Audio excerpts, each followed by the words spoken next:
This is a quick rundown on the GPS tracker from letmypet.com, and straight out of the bat we can see three color trackers. We've got a blue, gold, and we've got a grey color tracker. So for the demonstration purposes, we'll put those to the side and we'll have a look at the individual components of what you come in the box. So in the box we've got the GP tracker piece itself, and it also comes with two clips, and I'll show you how to assemble those now in a moment.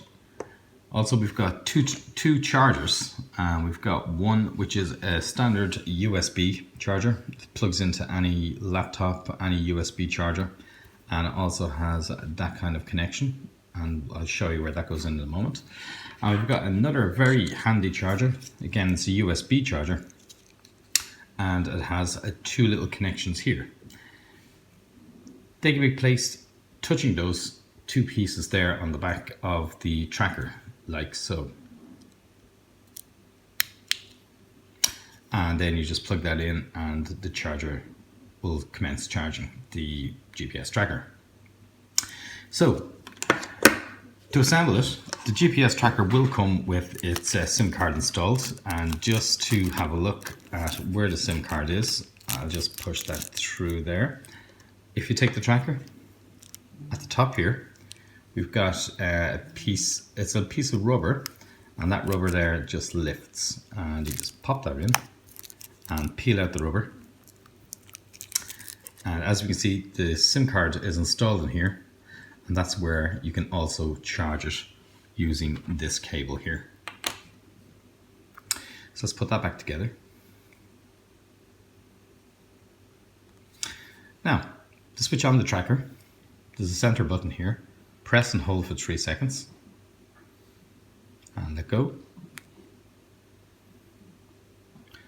And you see the lights coming on. The two center light ones, the red and blue. Red means it's looking for the network service with the SIM card. And as you can see, it's flashing much faster than the blue at the moment. That means it has connected. If it's flashing long flashes like the blue here, that means it's searching. Blue is looking now for GPS signal, and red is the network signal. When we have a GPS signal, the blue light will flash as fast as the red light. We're indoors now, so we probably will not get a blue GPS signal. Next, the clip, which attaches onto the back of the tracker, and it can also just clip under the collar should you wish. To attach the clip, very simply, place the clip 90 degrees to the tracker and insert into the top there, just like this. And when you have it in, just fold over, and it clips securely onto the collar, just like so. So let's get into the demonstration.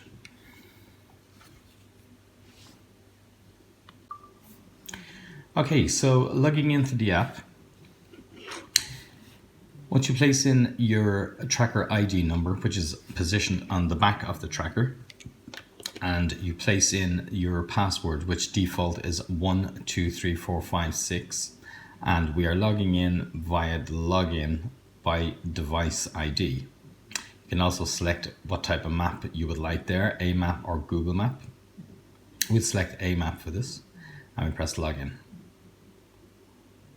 So here's the home screen.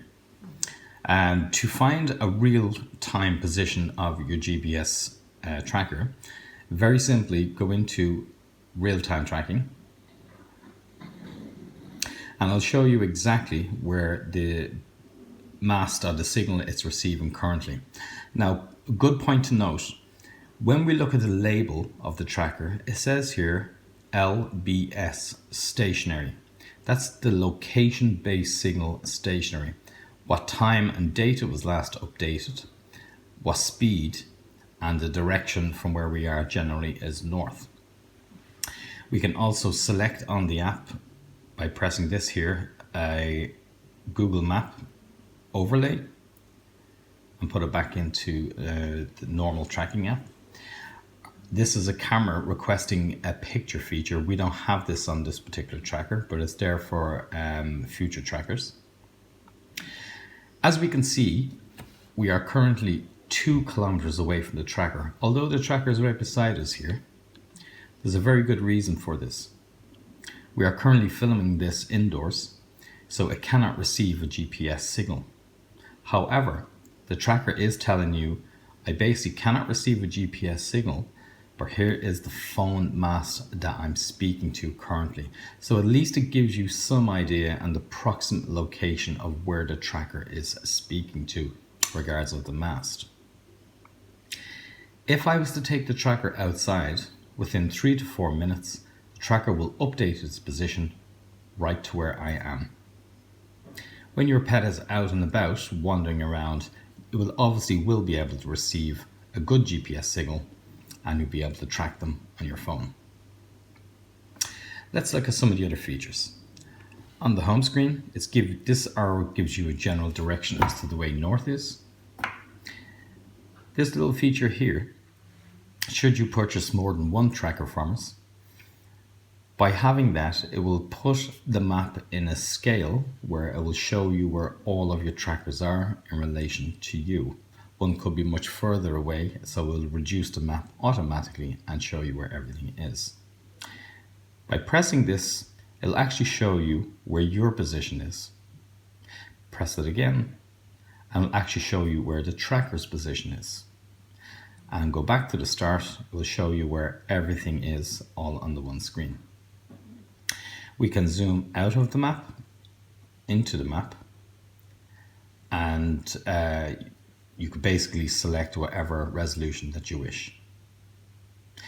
Another feature which is very interesting here, in the gear cog in the top right hand corner, if I press that and I just want an instant update of the tracker, whether it's indoors, outdoors or whatever, by pressing single refresh, it will go off and get the position of the tracker currently.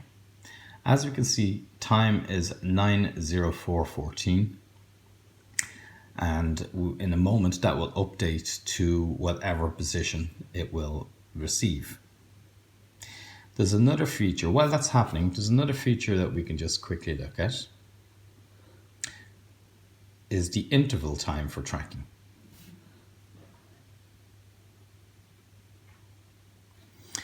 So here we have, it says 1 minute fast positioning. If I select that, I also get an option now for 1 minute fast position, 10 minutes standard, 1 hour power saving, and 12 hours power saving. In these modes, for 1 minute, your tracker will update its position every 1 minute.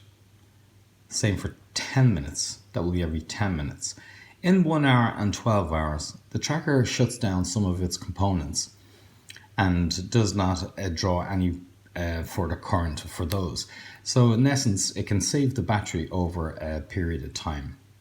From real life tests, we have found from 1 minute fast positioning can last approximately 2 to 3 days. 10 minutes goes a little bit further, approximately 4 to 5 days.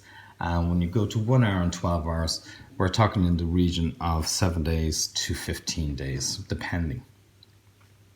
So we have it in the 1 minute fast position at the moment.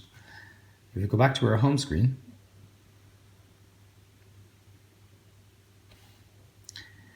our next feature is historical route. We can call up the route of the tracker over any period of time in the last 90 days. So for quick access today, we can go for yesterday, or we can define our custom dates and time.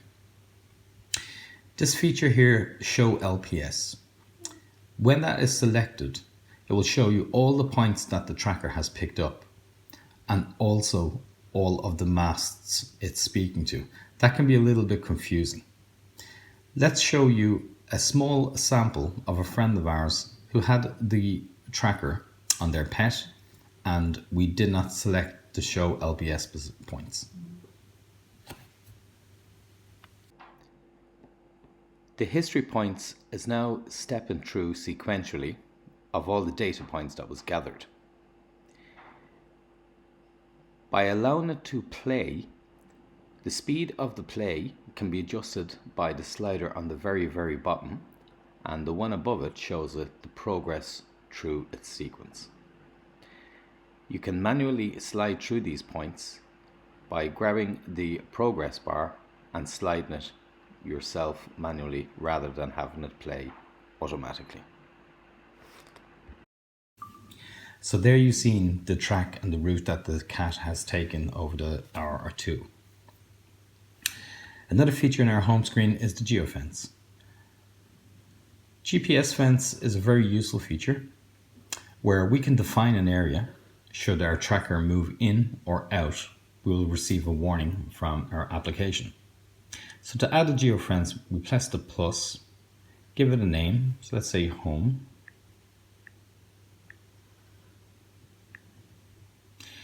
If we now touch the radius, it'll bring up the map. So this is the current position. We can move the map underneath as to where we'd like the geofence to start. So let's say in its present position. I can now select the radius of that. Currently, we'll set it to approximately 300 meters. When I hit save,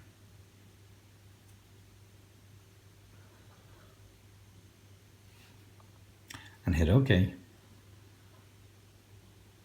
it has now set up a GPS fence around the predefined area.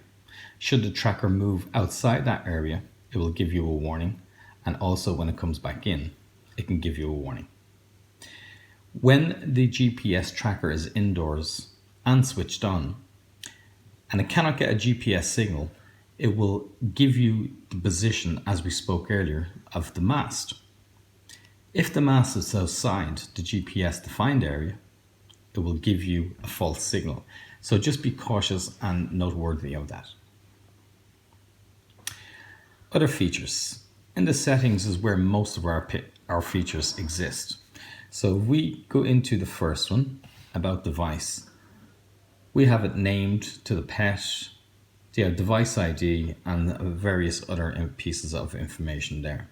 By pressing the edit button in the top right corner, we can change the name of the tracker, and we can also put in a device phone number, some contact details. These are not necessary. The device name is actually a nice little feature, just so you can identify which tracker you're looking at, should you have multiple. So, exiting out of that, the default password is 123456. Here's where you can change it to your own password. The main monitoring number. This is a feature that is not necessary, as all of our information is transmitted via GPRS and not SMS. SOS list, again, is a feature that is not incorporated onto our tracker. The sensor light. Currently we can see the sensor light is on. So now let's look at the GPS tracker. If I switch on the sensor light,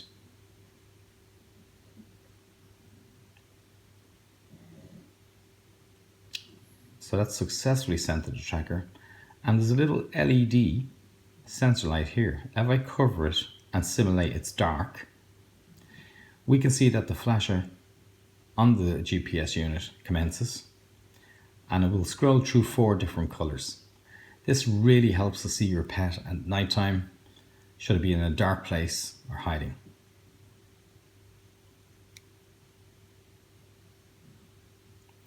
So once the tracker comes back into light, it will automatically stop flashing those lights.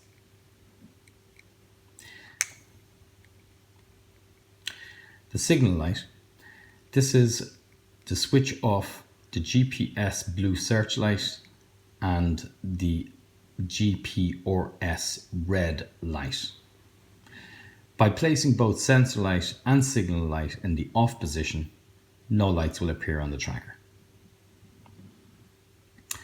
The device language and time zone. 0 being Europe in Dublin, +1 will be Eastern Europe, and so forth. This is where you can set your time zone.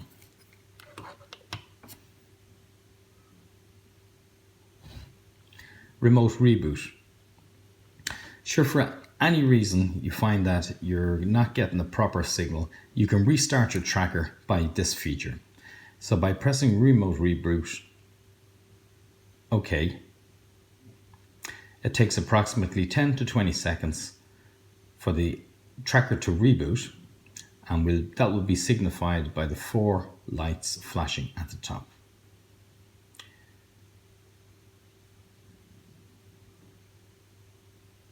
There we go.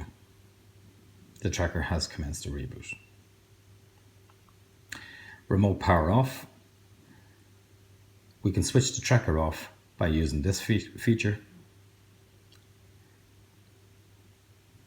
By using factory reset, we can reset all the tracker records in the history and bring the tracker to its original factory default settings.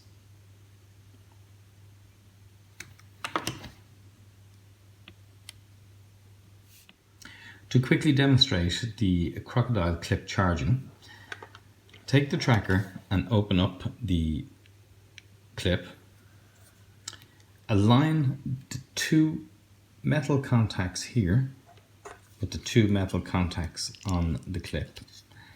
They can only attach in one particular way, so you cannot get it wrong. Once you have the 2 pieces aligned, place them onto here, and then the tracker will commence charging. Let's switch on the power. Now we can see that the tracker is charging. This particular tracker is currently fully charged, but when it's charging, you will see the red light also flash. We recommend 2 hours for charging. Thank you for looking at our instructional video today. The starter package on the tracker is €74.99. That includes the 1 GPS tracker. It also includes your SIM card and data for exactly 12 months. After the 12 months, the data on the SIM card can be renewed for $34.99 a year. So we're making a really good value to keep note as to where your pet is with your tracker. Thank you very much for watching today. Any other information, you can contact us at info@netmypet.com or hello@netmypet.com.